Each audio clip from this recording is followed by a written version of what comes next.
What's up guys, Das Gaming Garage here, and today we're going over our Aprilia V4 factory tire pressure specifications. So just in case your factory sticker fell or wore off here, this is going to apply to a Metzler, Michelin, Dunlop, or Pirelli for front and rear. So if it's just you, you're going to have 33 PSI front, 36 rear. If it's 2 passengers, 36 front, 41 rear. 2 passengers and luggage, 36 front and 41 rear. And right now I'm gonna go drop a link on where to set your hot and cold pressures. Hey guys, here's a chart straight from Pirelli itself for the Diablo Supercorsa V3. You can see on the left side, you got your front tire, whether you have a 110 or 120 section. On the Aprilia 210, we have a 120 up front. You can see here, we got our cold recommendation being between 29 to 32 PSI. And then once you get out there on the track, wherever you're riding, you should have a hot pressure of 30 to 35.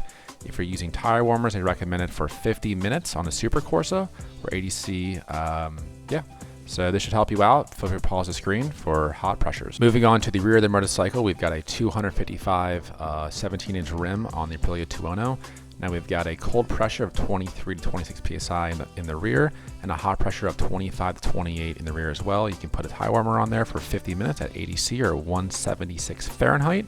And lucky for you guys, this will apply for all of the tire sizes in the rear that is made for the Supercorsa V3. So all the data is the same for any tire size in the rear for a Supercorsa V3. That's going to cover our stock factory tire pressures for our Aprilia V4 factory. If this video helped you out, leave a like below, maybe in a comment, and please consider subscribing for more tips and tricks. See you guys.